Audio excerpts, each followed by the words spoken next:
el apóstol Pablo.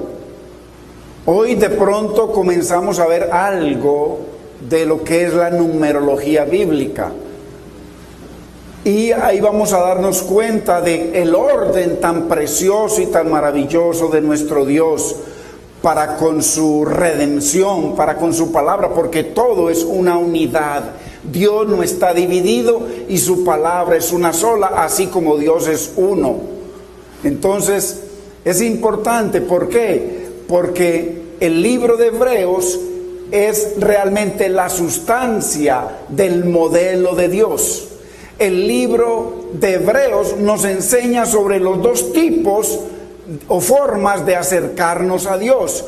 Una habla de la ley o cumpliendo mandamientos, y la otra habla de la gracia, de que Dios cumple todo en Cristo para nosotros y por nosotros. Entonces, el uno habla de una forma de acercarnos a Dios que Dios nunca quiso, que es el antiguo o el primer pacto, y el otro habla de la forma de que es Cristo el que vino a la tierra y tomó un cuerpo para cumplir todos los mandatos y mandamientos del Padre, que nadie más podría hacerlo. Entonces, qué lindo nosotros poder seguir adelante, porque vamos subiendo, vamos en subida, y poder seguir entendiendo las razones por las cuales Hebreo, primero que todo, es un libro del canon bíblico. Porque hay personas que todavía dicen que no se sabe quién escribió Hebreos, y algunos dijeron dicen de que Hebreos puede no ser un libro del canon bíblico. Entonces, muy importante, porque hay un apóstol que es Pablo, que nos habla de la sangre. Mire que es el apóstol de la sangre, es el apóstol de la cruz, es el apóstol de la supremacía de Cristo. Entonces, es el apóstol de la gracia, y todo esto está en el libro de Hebreos. Pues es el libro el que más habla de sangre en todo el nuevo pacto. Entonces, qué lindo poder seguir nosotros entendiendo y lo que implica el que Pablo haya escrito o no este libro. Hasta aquí entonces hemos visto dos evidencias del por qué Pablo fue el autor del libro de Hebreos. La primera evidencia, un repaso corto, es la supremacía de Cristo. O sea, Cristo sobre todos los pactos, Cristo sobre las leyes, Cristo sobre Moisés, Cristo sobre los profetas, es Cristo sobre todo, porque Cristo es la palabra, Cristo es la resurrección, Cristo es la vida, Cristo es el camino, Cristo es la única forma de acercarnos al Padre. Entonces, una de las evidencias, el apóstol que más habla de la supremacía del Mesías ungido es Pablo, lejos comparado con los otros. Entonces, ningún autor en el nuevo pacto declaró o entendió, porque el problema era que no entendían lo que Pablo dijo sobre la superioridad de Cristo. Todo lo que él mencionó, al punto que Pablo terminó diciendo: para mí el vivir es Cristo. Imagínense usted, anteriormente para Pablo el vivir era cumplir 603 mandamientos, más los miles de mandamientos de la palabra oral, que muchos lo acumularon en diferentes libros, y entonces miles de mandamientos. Cuando Pedro les dijo que ni nuestros padres ni nosotros hemos podido cumplir ese yugo de la ley. Entonces Pablo decía: para mí el vivir es Cristo, y si muero, gano. Entonces, para la gloria de Pablo era Cristo y el crucificado y la cruz. No hay ningún autor es tan claro en toda la Biblia sobre la supremacía del Mesías ungido. Superior a los pactos, superior a la ley, superior a Moisés. El Mesías ungido, el Señor Jesucristo.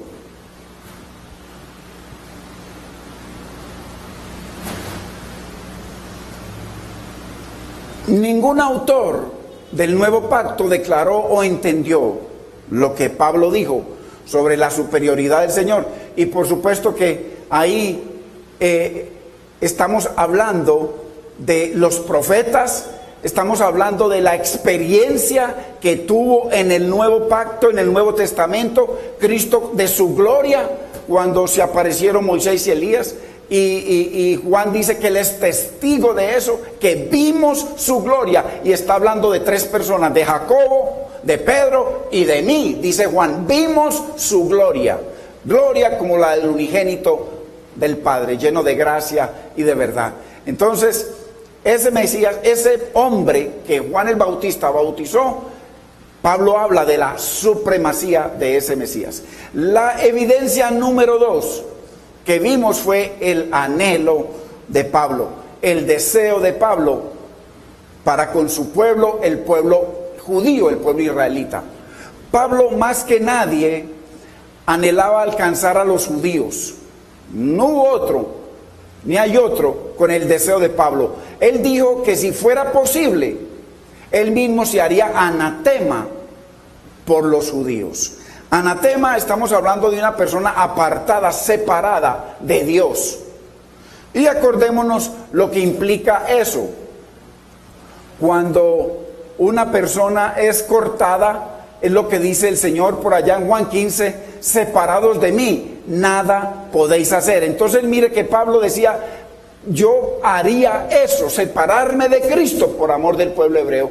Y por allá dice entonces, al separarse, dice que el que fuese cortado no tendría nada que ver con el Señor. Entonces esa separación de Pablo, él la dijo, está en la palabra, y lo dijo por el amor a ese pueblo. Entonces Pablo tenía más razones que cualquier otro autor en el Nuevo Testamento de escribirle a sus hermanos en la sangre, hermanos judíos hebreos,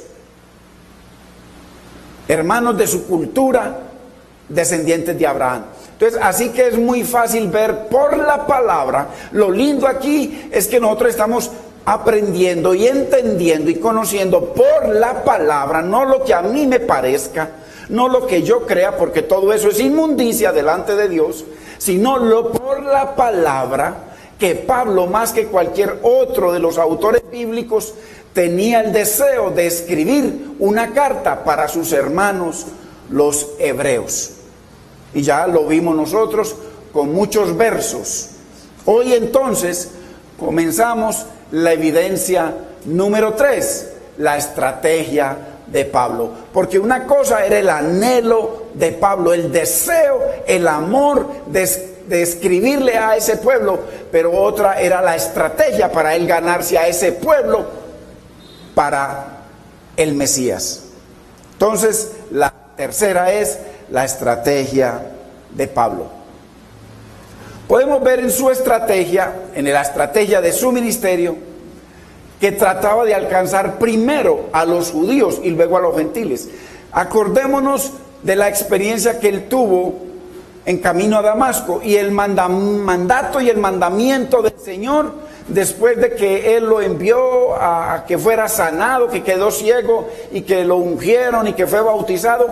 Entonces el mensaje que Dios le dio era a los gentiles, que él era el apóstol a los gentiles, mas sin embargo ya vimos en el deseo de Pablo de que él varias veces se le perdió al Señor para ir a buscar, a compartirle a sus hermanos los hebreos. Entonces, donde iba, entraba primero a la sinagoga con el fin de tratar de alcanzar a los judíos. Hechos, capítulo 9, verso 20. Enseguida predicaba a Cristo en las sinagogas. Cuando hablamos de las sinagogas, estaba hablando de los judíos, diciendo que este era el Hijo de Dios. Hechos capítulo 13, verso 5. Y llegados a Salamina, anunciaban la palabra de Dios en las sinagogas de los judíos. Entonces podemos ver que son muchos los versículos y muchas las experiencias que tuvo Pablo en las sinagogas tratando de ganarse a los judíos para que creyeran en el Mesías, no para que cambiaran su religión, sino para que fueran libres del monte del Sinaí, al cual todavía viven detrás. Todavía tratan de acercarse a Dios en el monte Sinaí, y ya vemos que el monte Sinaí tipifica la ira de Dios, tipifica, hermanos, de que ellos no se pueden acercar a Dios a través de animales, a través de sacrificios, a través de ninguna forma, sino que solamente tiene que ser a través de Cristo, Jesucristo, hombre, a través de su obra y su preciosa sangre. Entonces, muy importante, en la versión Dios habla hoy, Hechos 14:1, más explícita. En Iconio, Pablo y Bernabé entraron juntos en la sinagoga de los judíos y hablaron de tal modo que muchos creyeron, tanto judíos como no judíos. Entonces vemos de que permanece esa línea de Pablo de ir a los judíos predicándoles, compartiéndoles del Mesías en las sinagogas. Hechos 16:3. Quiso Pablo que Timoteo fuese con él, y tomándole le circuncidó. Mire por qué: por causa de los judíos. Debería estar predicándole, compartiendo la palabra a los gentiles, pero mire que hasta circuncidó a Timoteo por causa, para que los judíos creyeran en el Mesías. Mire usted qué tremendo que había en aquellos lugares, porque todos sabían que su padre era griego. Entonces, él dando una prueba de que él no estaba predicando en contra del judaísmo, sino que él estaba en el judaísmo, así como lo vimos en enseñanzas pasadas, de que el deseo de Pablo era ganárselos a ellos, e hizo y trató todo tipo de métodos que él nos dejó esa enseñanza aquí en la palabra. En Hechos capítulo 18, verso 4, y discutía en la sinagoga todos los días de reposo y persuadía a judíos y a griegos. Él no estaba buscando, pues los gentiles no se encuentran en las sinagogas, uno que otro está por ahí. Los gentiles se encuentran en las plazas, en los pueblos de gentiles. Él iba a las sinagogas y le predicaba a todo el que veía, pero en las sinagogas estaban primeramente, la gran mayoría, los judíos. Entonces, esa es la estrategia de Pablo. Hechos capítulo 17, del 1 al 3. Pasando por Anfípolis y Apolonia, llegaron a Tesalónica, donde había una sinagoga de los judíos. Y Pablo, como acostumbraba, fue a ellos, y por 3 días de reposo discutió con los judíos, declarando y exponiendo por medio de las escrituras al Mesías. Entonces, ¿quién más que Pablo hizo esto en el nuevo pacto? A pesar de la orden del Señor Jesucristo, que le había dicho de que fuera a los gentiles. Una prioridad personal de Pablo era alcanzar a los hebreos. Hebreos 13:23.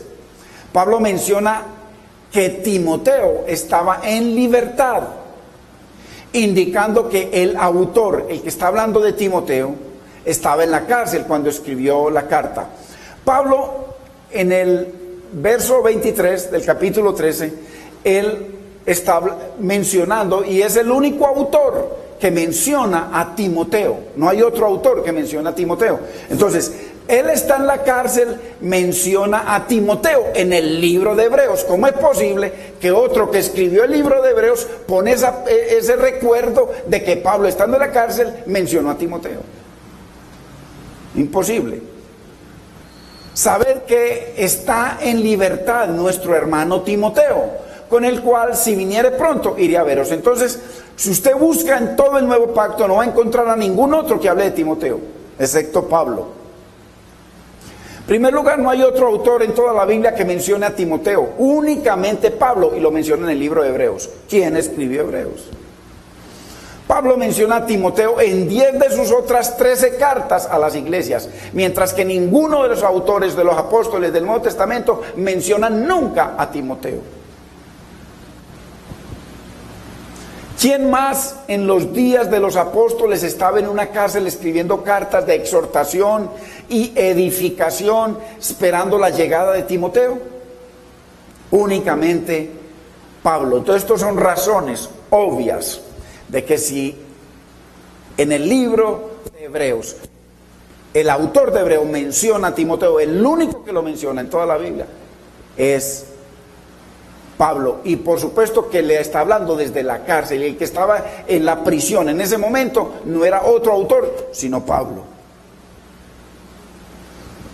Evidencia número 4, la firma de Pablo. Entonces vemos la marca única del apóstol en 1 Corintios 13:13, que habla sobre el amor, la fe, la esperanza y el amor. Esa es la firma del apóstol Pablo en Corintios. La fe, la esperanza y el amor. Al final de la carta a los hebreos, Pablo pone esta firma. No solamente mencionando o saludando como en las otras cartas, no, esta es una firma más profunda que simplemente el saludo. Hebreos capítulo 11 se trata de la fe, los héroes de la fe. El capítulo 12 habla de la esperanza, y el capítulo 13 habla del amor, lo mismo que Corintios. Pablo enseña en Hebreos, lo que Pablo enseña en Hebreos lo dice Pablo en varias de sus cartas. Nos enseña el por qué Cristo es superior a los ángeles. Eso lo menciona en Hebreos, pero también lo menciona en otras cartas. Que Cristo es el autor de nuestra salvación.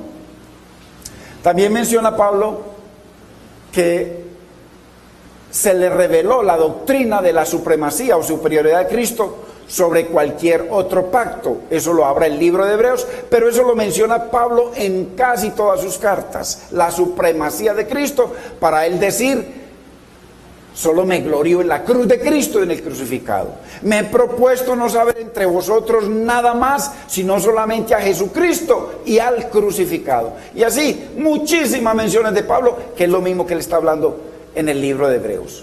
Entonces, él menciona y dice que Jesús es más grande que Moisés. Una de las cosas más increíbles que me parece a mí, claro que de eso será una obra del Señor, es ver, hermano, de que el pueblo hebreo ortodoxo prácticamente no usan la Biblia para nada. Ellos, el Zohar, el Midrash, el Mishnah, el Talmud, todas esas cosas, todo eso que escriben ellos sobre la ley oral, es lo único que importa. Para ellos la Biblia no sirve, lo que sirve es lo otro. Lo más increíble, hermanos, donde claramente el Señor, que ya lo vamos a ver o en la próxima semana, cuando en la numerología vemos la ménora, hermano, algo tan palpable del diseño y del orden perfecto de la revelación de Dios. Y sin embargo, para ellos la supremacía es la palabra oral, las costumbres de sus antepasados, de los ancianos, y los libros que escribieron, y la Biblia para nada, no sirve para nada. Su sacerdocio es lo que enseña Pablo, y es lo que enseña en Hebreos también, es que el sacerdocio de Cristo es inmutable y es eterno. Su sangre presentada al Padre tiene vigencia eterna, mientras que los otros quieren seguir presentando animales que no sirven sino mientras pecó, fue y lo presentó, volvió y pecó, vuelve y presentó otro. Pero la sangre del Señor dice que perdona todos nuestros pecados pasados, presentes y futuros. Así que Pablo escribió los 10 primeros capítulos para cumplir con el propósito de la carta. Usted vemos que los 10 primeros capítulos son el mismo tabernáculo o el mismo modelo de Dios. El de convencer a los judíos de que Cristo es mejor, y después lo firmó con fe, esperanza y amor en los capítulos 11, 12 y 13. Y sin embargo, Calvino, por ejemplo, Calvino murió, un gran autor, un tremendo hombre de Dios, Murió negando a Hebreos, que Hebreos no era una de las cartas bíblicas, que tenían que sacarlas de la Biblia. ¿Cómo le parece? Entonces, pero eso no es un problema. El problema es lo que vamos a encontrar enseguida con la numerología. Duda de la inspiración y autoría de Hebreos. Que Hebreos es el sinónimo, mejor dicho, la sustancia, el cumplimiento del tabernáculo. Eso es Hebreos, mismo tabernáculo, pero ya en sustancia. Evidencia número 5, la numerología bíblica. Y aquí nos vamos a parar un buen rato, porque es muy importante que entendamos algunas cosas que ha declarado el Señor en su bendita palabra.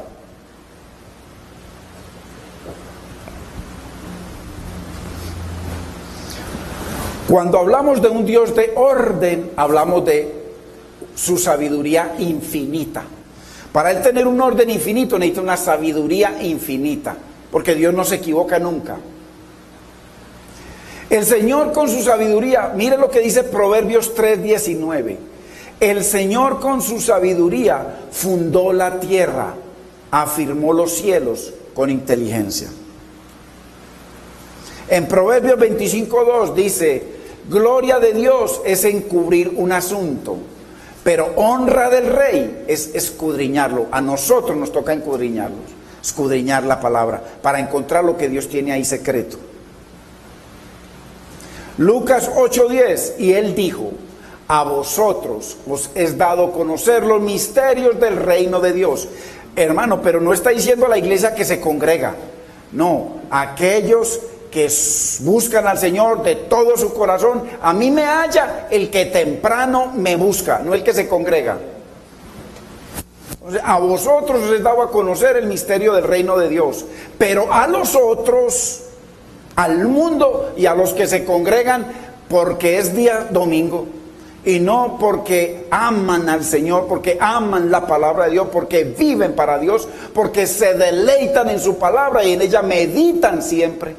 Entonces, a los que meditan en su palabra, dice que Dios les da a conocer los misterios del reino. A los otros les habla en chino por parábolas, para que viendo no vean. Hermano, cuánta gente en las iglesias, usted ve, se congregan y pasan 20 años y siguen congregándose y siguen con los mismos pecados, con la misma mentira, con la misma dureza de corazón, hermano, con los mismos escondidos y con el mismo enchape religioso. Dios les habla por parábola, porque ahí le está diciendo, para que viendo, o sea, vienen, se congregan, ven y escuchan, pero no ven, ni oyen, ni entienden. ¿Por qué? Porque Dios les habla por parábola. ¿Por qué? Porque tienen su corazón engrosado. No tienen espacio para Dios. Es muy importante. Deuteronomio 29:29. Las cosas secretas pertenecen al Señor nuestro Dios, mas las reveladas son para nosotros y para nuestros hijos para siempre. Mire, las reveladas son para nosotros, para que cumplamos todas las palabras de esta ley. ¿Cómo vamos a cumplir la palabra de Dios si no entendemos nada? Entonces, el deseo de Dios es revelarnos su palabra, y ya vemos que Dios viene dándonos mucho entendimiento a través de la palabra. ¿A quiénes? A los que nos esforzamos y le pedimos al Señor que nos dé entendimiento, que nos ayude, hermano, y que tenga misericordia para poder entender y agradar y obedecer como Él quiere. Entonces, Salmo 147:4. Él cuenta el número de las estrellas. A todas ellas llama por sus nombres. Usted se imagina, hermanos, que Dios tiene contadas cuántas billones y billones y billones de estrellas hay en el universo. Si usted se mete al canal científico, se mete a Discovery y le hablan de que ya encontraron nuevas galaxias con billones de estrellas y encuentran y que nacen nuevas estrellas. Y aquí dice que Dios las tiene contaditas a todas y que ninguna faltará. Y cada una le tiene un nombre.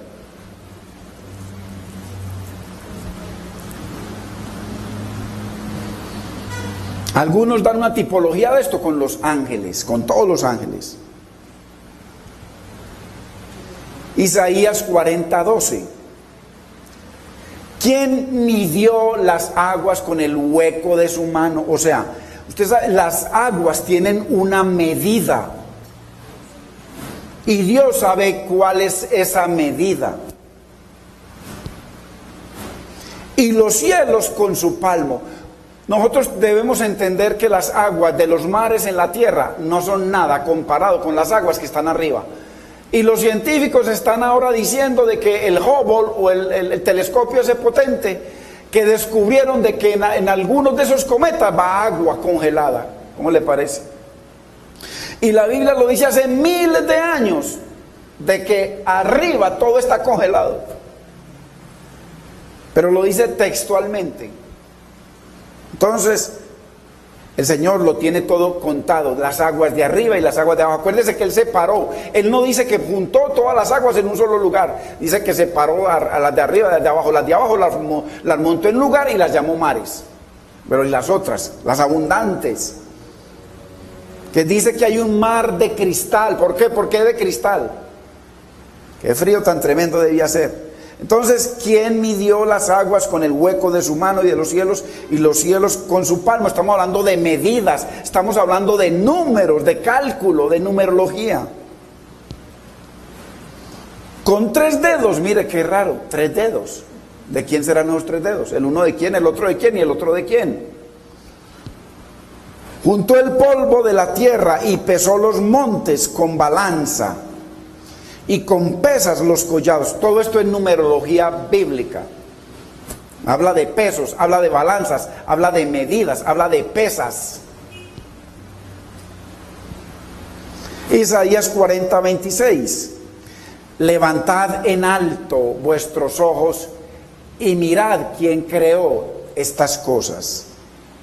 Él saca y cuenta su ejército.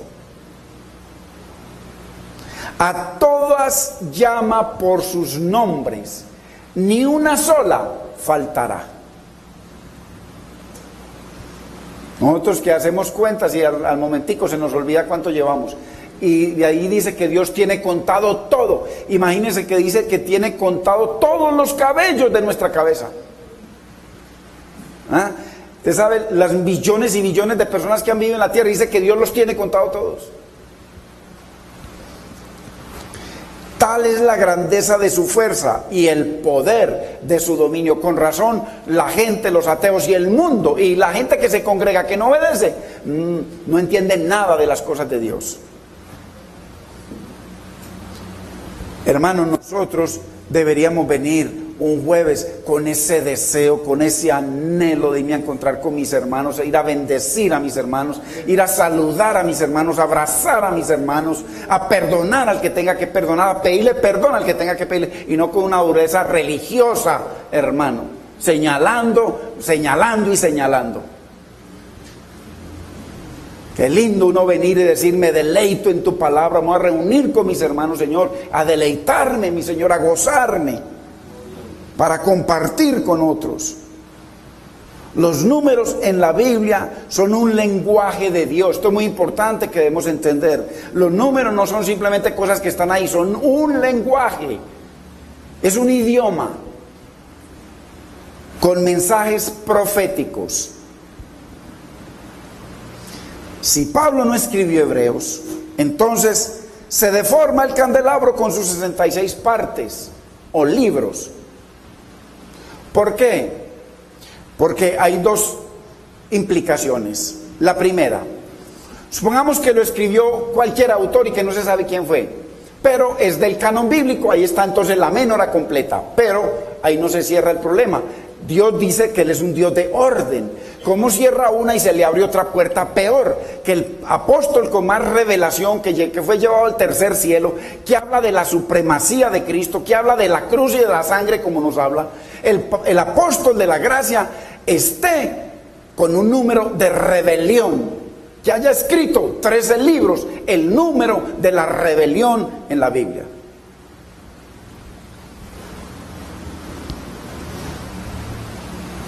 Si Pablo no escribe Hebreos, eso cuestiona el orden de Dios en el idioma o el lenguaje de la Biblia, porque la Biblia está llena de idiomas fundamentada en los números. Y eso, los que dominan eso en gran parte son los hebreos. Nosotros apenas sabemos cualquier cosita. La suma, mire, habla de matemática, la suma de tu palabra es verdad. Salmo 119, 160. Eclesiastés 3:14.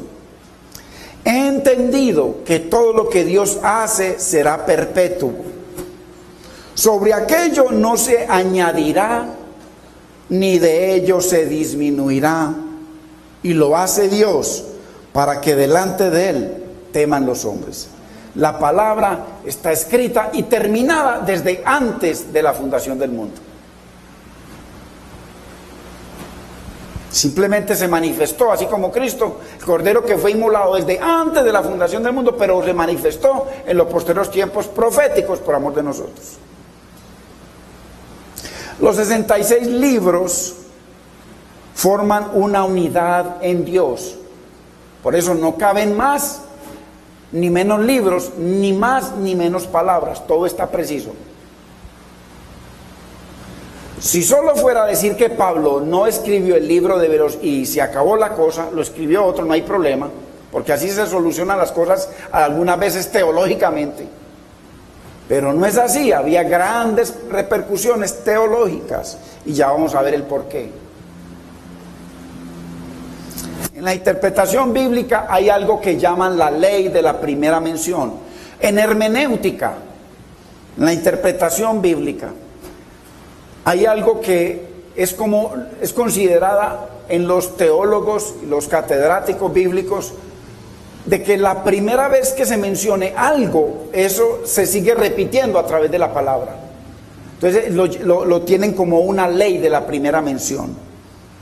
O sea, la primera vez que se mencionó el número 13 habló de amor, habló de gracia, habló de misericordia, o de qué habló. Y así se sigue repitiendo a través de toda la Biblia. En donde un hecho se menciona por primera vez, eso es lo que está significando. La ley de la primera mención es cuando un hecho se menciona por primera vez y qué significado tiene esa mención. Según ese significado se sigue proyectando esa misma mención a través de la Biblia. Y ya lo vamos a ver más para que lo entendamos. Según esa interpretación que se le dé a esa primera mención, por ejemplo, la primera mención del número 7. Esa primera mención, ¿de qué habló? Se sigue repitiendo, por allá habla en Éxodo del número 7 y se repite. Esa misma mención, ese mismo significado se sigue repitiendo a través de toda la Biblia. Y así es como lo llaman como una ley de la primera mención. Se dice que el número 13 se mencionó primero con Nimrod en la torre y la ciudad de Babel. ¿Qué fue lo que pasó en Babel? Que Nimrod decidió construir a Babel. Y Nimrod fue el número 13 desde Adán. Adán fue el primero, Nimrod fue el número 13 en la genealogía. Era el 13avo desde Adán. Si usted lo mira en la Biblia, Nimrod era el número 13. Y Nimrod se rebeló y quiso hacer una torre que llegara hasta Dios. Imagínese, ponerse allá a la altura de Dios. Es la primera vez que se mencionó el número 13 fue con Nimrod. El 13 después de Adán. Adán fue el primero. El número 13 representa rebelión. En Génesis 14:4, mire lo que dice. Ya lo vemos ahí. 12 años habían servido a Kedorlaomer y en el 13º se rebelaron. Mire lo que implica el que Pablo no haya escrito 14 libros, sino 13. A eso es que nos estamos refiriendo.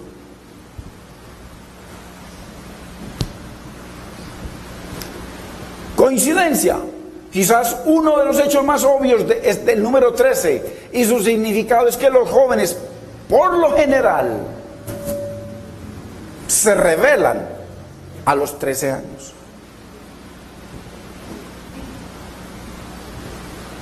Es algo increíble. Judas era el 12º apóstol. Acuérdese, cuando Judas lo mencionan 3 libros del Nuevo Testamento: Mateo, capítulo 10, Marcos, creo que es 3, Lucas, creo que es 6, mencionan de que Judas era el apóstol número 12. Cuando usted comienza a leer en Mateo capítulo 12, cuando dice que el Señor nombra a los apóstoles, el último que nombra es a Judas. Y en los otros libros, el último que nombra irán 12. Entonces, Judas era el 12º apóstol, pero al rebelarse contra Dios perdió su apostolado, por lo cual solo quedaron 11 apóstoles. Es obvio. En Mateo 10, Marcos 3, Lucas 6 se menciona como el número 12 de los apóstoles. Ahí está, ahí se mencionan cada uno de ellos. Y entonces Judas es el mencionado número 12. No lo menciona nunca de primero ni de sexto. Después el Señor introdujo, acordémonos que cuando Él murió, se ahorcó, vendió al Señor. Entonces después el Señor nombró a otro apóstol.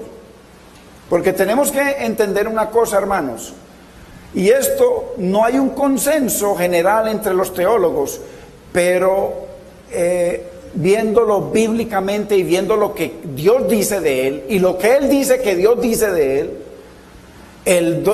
el próximo apóstol, que no fue el 13º, porque apóstol no fue el 13º apóstol, ni el 14º, porque acuérdese que el Señor le dijo a los apóstoles: no se vayan de Jerusalén hasta que no venga el poder de lo alto.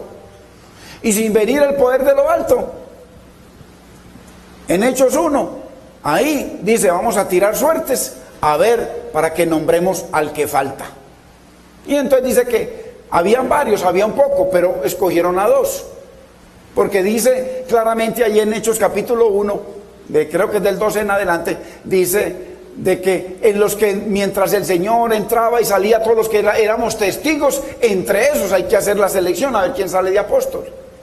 Pero eran muchos. Entonces escogieron a 2, Matías y Barsabas. Y resulta que tiraron la suerte y cayó en Matías, pero a Matías no lo vuelven a mencionar nunca más.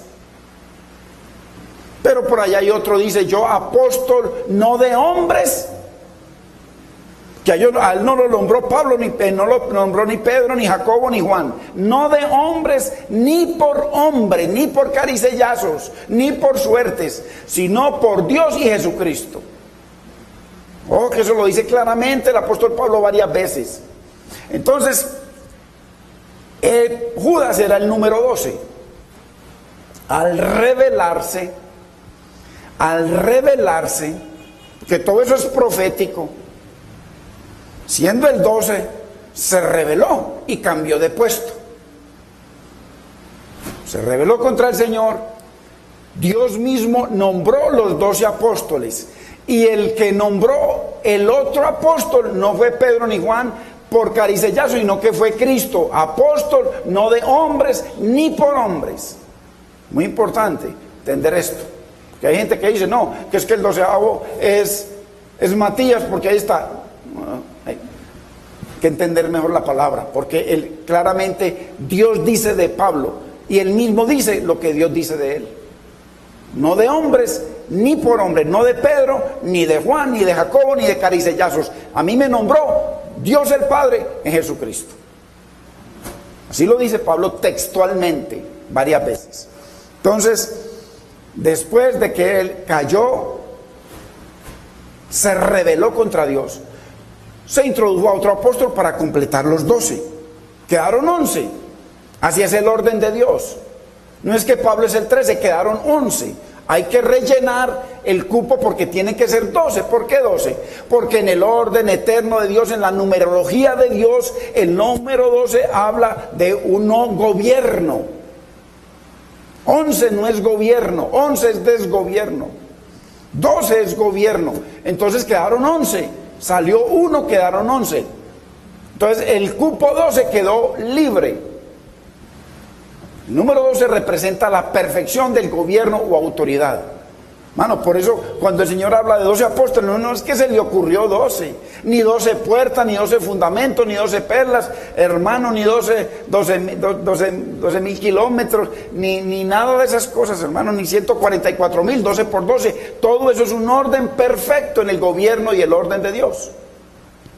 Por eso necesitamos que la iglesia, necesitamos entender numerología bíblica, hermanos.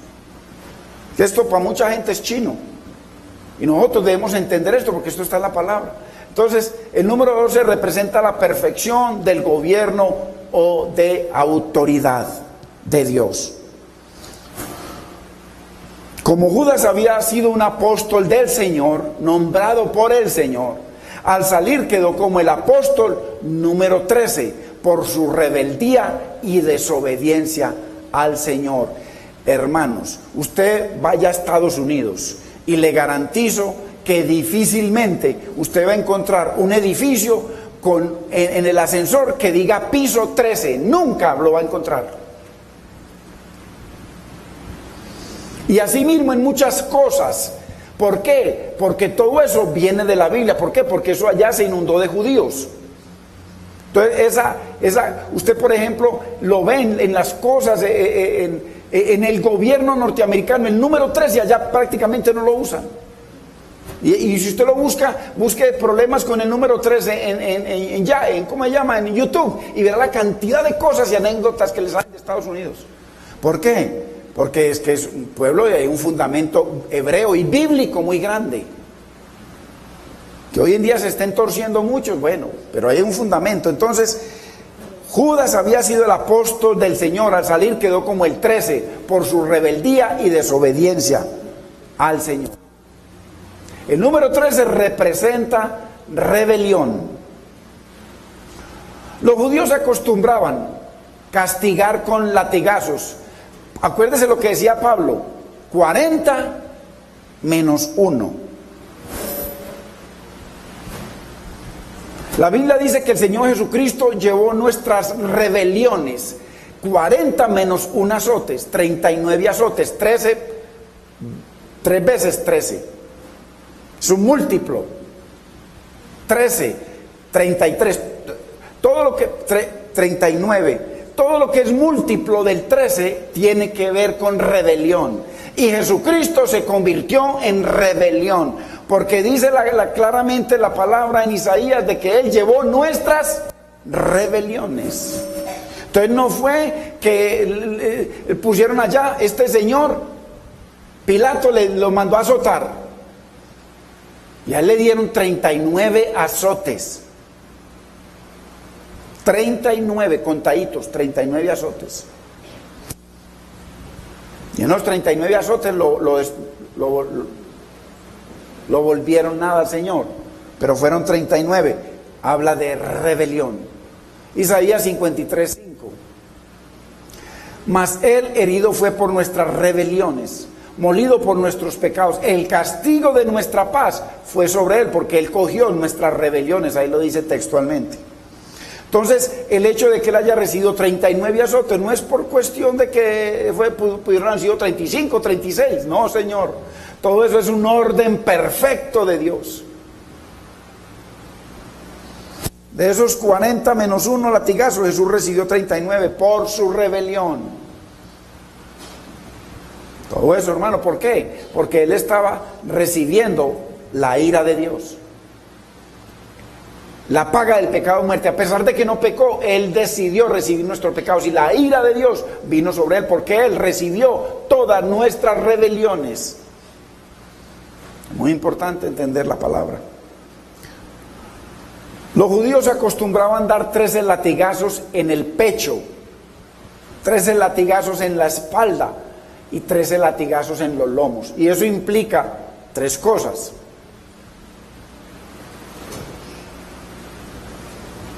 Representando el castigo sobre el cuerpo, el alma y el espíritu caídos, pues él llevó nuestras rebeliones. Entonces, esos 3 en el pecho, en la espalda y en los lomos. En los lomos hablan del cuerpo, el pecho habla del espíritu, la espalda habla del alma.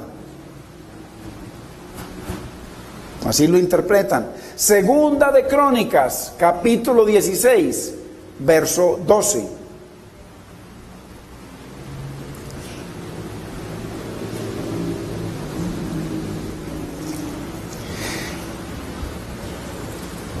Entendamos el contexto. Estamos hablando de la numerología para que veamos bíblicamente que es la Biblia la que nos está explicando, porque usted y yo la estamos leyendo, no lo que yo digo. Es la que nos muestra lo que significa el número 13 para Dios y para el orden de Dios. Y por qué Pablo no pudo haber escrito 12, pero nunca 13. Nunca. En el año 39 de su reinado, mire, 39, 13, Asa enfermó gravemente de los pies. Y en su enfermedad no buscó al Señor, sino a los médicos.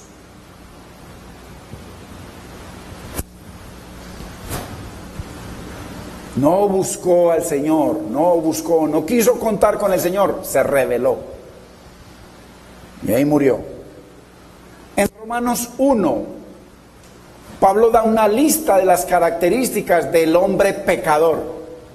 O sea, del hombre, Romanos 1 habla del hombre depravado, de todos los pecados que comete. Pero la mención número 13 dice los que aborrecen a Dios.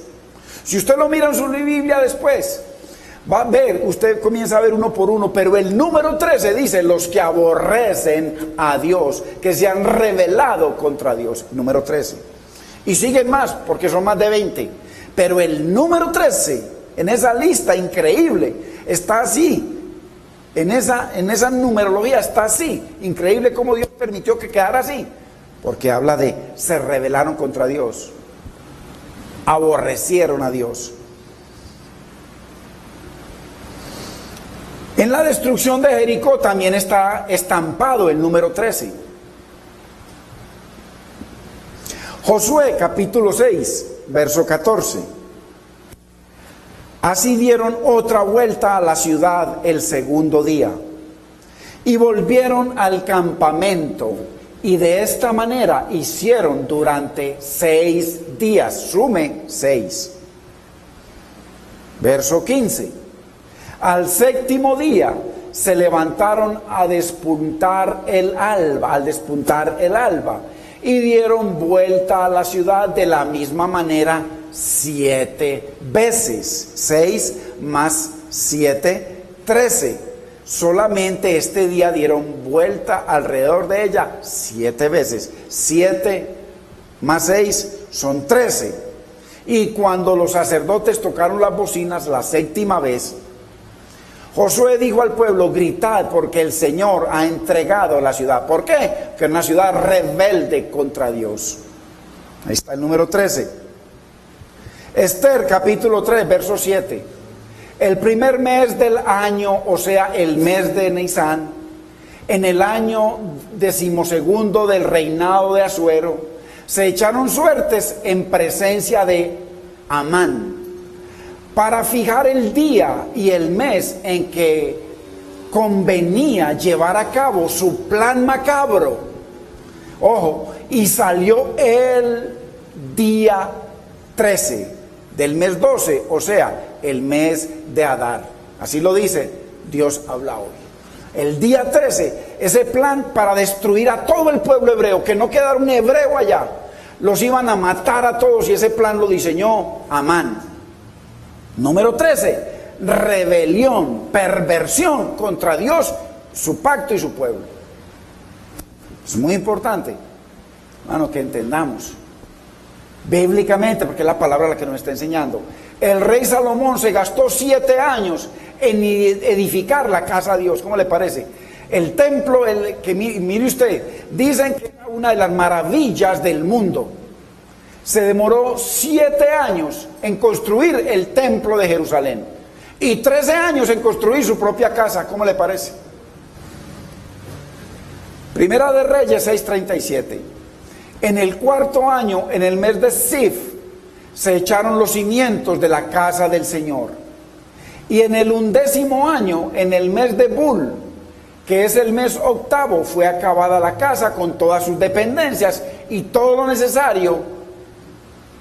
La edificó pues en 7 años, el número de Dios. Ahí.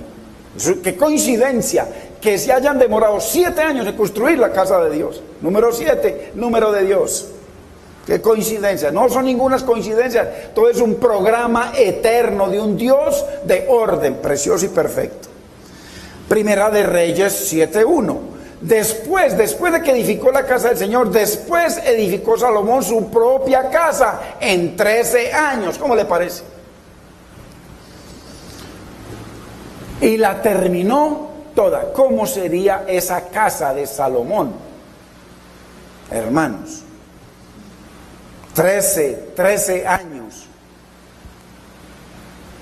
Se demoró casi el doble de la casa de Dios. Y mire cómo terminó él. Los detalles de la casa, 13 años. Entonces, muy importante, porque necesitamos seguir entendiendo lo de la numerología bíblica. El número 12, que fue de donde cayó Judas y se metió Pablo, el Señor lo puso ahí, representa la iglesia y la autoridad de Dios. Jesús y sus 12 discípulos, mire, 12 tribus de Israel, 24 ancianos, que es 12 por 2, 144,000, que son múltiplos del 12. La Nueva Jerusalén con 12 fundamentos, 12 puertas, 12 frutos, 12,000 estadios, un árbol con 12 tipos de fruto, 12 veces al año. Pues un orden. El número 7 representa la perfección, o sea, para que no veamos que es una coincidencia, hermanos, de que es que el número 13, bueno, coincidió ahí, hay que seguir buscando. No, aquí vamos a mirar varios números. Representa la perfección, lo completo. Es el número de Dios, representa la obediencia, descanso, el día de reposo, 7º día. 7 es el príncipe de los números y es usado en la Biblia 562 veces. El número 7. El Salmo 119, 164, 7 veces al día te alabo a causa de tus justos juicios. Es el número más común en la profecía bíblica. En Daniel y Apocalipsis se menciona 42 veces, el número 7. En Apocalipsis hay 7 iglesias, 7 espíritus, 7 candeleros de oro, 7 estrellas, 7 lámparas, 7 sellos, 7 trompetas, 7 ojos, 7 ángeles, 7 relámpagos, 7 cabezas, 7 plagas, 7 coronas, 7 montes, 7 reyes. La suma de tu palabra es verdad, y eterno es todo juicio de tu justicia. Entonces, Pablo tuvo que haber escrito 14 cartas y no 13. Por nada del mundo. O sea, si Pablo no escribió Hebreos, entonces va a haber que quitarle una de las cartas a Pablo para que esté dentro del orden de la perfección de Dios. Él no iba a escribir el número 13 como dividiendo el orden perfecto de Dios. 14 habla de 2 veces 7, habla de esa revelación tan tremenda que Dios le dio en los cielos. Entonces, esto representa un problema porque el número 13 es el número de rebelión en la Biblia. Ya lo vimos, 12 años habían servido a Kedorlaomer y en el 13º se rebelaron. Génesis 14:4. Vamos a dejarlo aquí, hermanos, para que continuemos la próxima semana, si el Señor nos lo permite. Señor amado, te damos gracias. Bendecimos tu nombre, mi Señor, por tu amor y misericordia.